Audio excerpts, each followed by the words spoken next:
Hello, today what I'm going to be doing is showing you how to play A Billion Hits by Ross Lynch. So I'm going to, again, create this as simplistic as possible, then I'm going to add in some parts. If you want to add in some extra parts, and if you don't, you'll be able to play it without all those extra sections.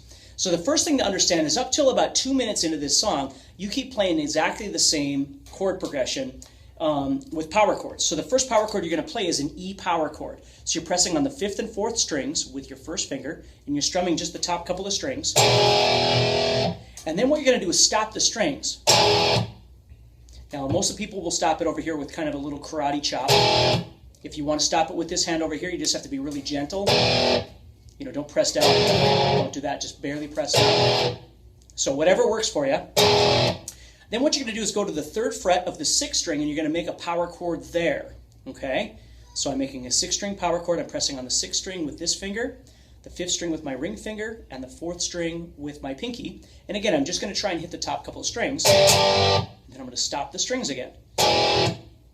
And then I'm going to head up to the 5th string, or excuse me, up to the 5th fret, but I'm going to drop down one string to the 5th string. So my first finger is now on the 5th string, my ring finger is on the 4th string, and my pinky is on the 3rd string. So it's still the same shape. And I'm going to strum that one time, and then I'm going to head up to the 6th string here, and I'm going to strum that twice. So the basic premise of this song, until you get to 2 minutes into this song, is...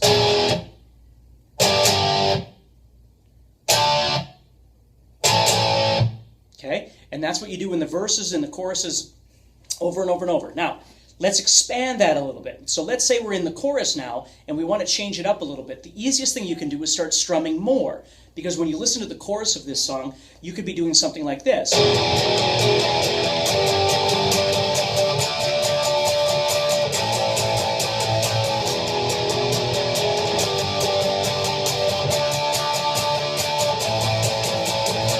And you just have to be careful when you go to the 5th string not to strum this 6th string when you're on this 5th string power chord.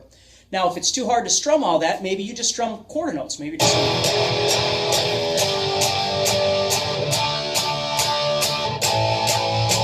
And that would be okay too.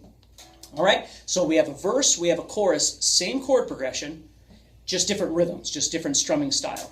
Now, if that makes sense to you, and again, remember, you can just watch this as many times as you need to develop those main parts.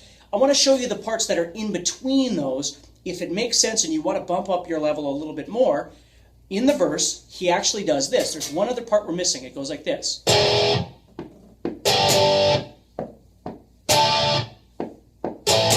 Then he's going to go, he does a move from 5th fret to 3rd fret on the 6th string, and he strums them. So it's kind of hard because you got to time it. So it sounds like this.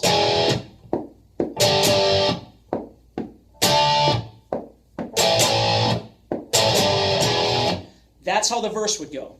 Then when you get to the chorus, again, you could do it the simplistic way, strumming minimally, doing the same chord progression. But if you want to do exactly what the song's doing, there's an ending to that one as well. And let me show you that. It goes to the 3rd fret and the 2nd fret. So let me put the chorus together and show you what it looks like. Here it comes.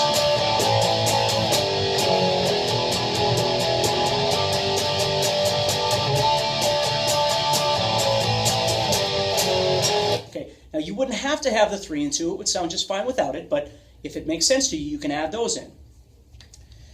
Now, you get to about 2 minutes and 5 seconds or so, and that's where it starts getting a little bit weird, because now what you're going to need to do is strum on the offbeats, okay? So what's happening here, it's like this. I'm going to make this E power chord, this first power chord, I'm going to go like this. 1, 2, 3, 4, 1.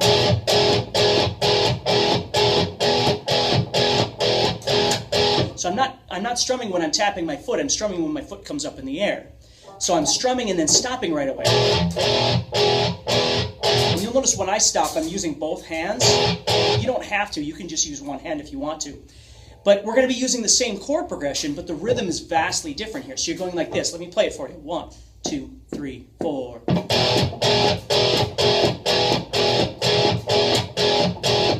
Now he's going to start singing right here.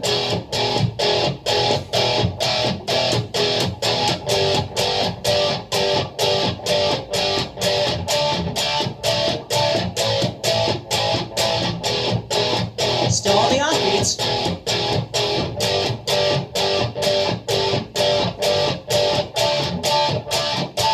Then he ends on the downbeat. Boom. I just wrote your favorite song, whatever the words are right there. So that whole section has got to be on the offbeat. So the first thing you'd want to do is just try and develop offbeat playing. 1, 2, 3, 4, 1, 2, 3, 4, 1, 2, 3, 4. And then of course he's still using that same chord progression. Once you get done with that section, you go right back to the beginning of the song, or excuse me, the chorus. And you just end the song with that. Okay, you just play the chorus over and over and over, and then the very last chord of the song is E again. And then you're done. Okay, so we have the verse, we have the chorus, and then the only other part of the song is that middle section with the offbeats. The verses and the choruses you could play with just this one chord progression. You don't need those little tags if you don't want them. But if you do want them, I showed you what those are. You can add those in between.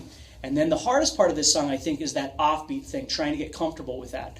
So that might take the most time. So anyway, good luck with the song, and I will talk to you soon.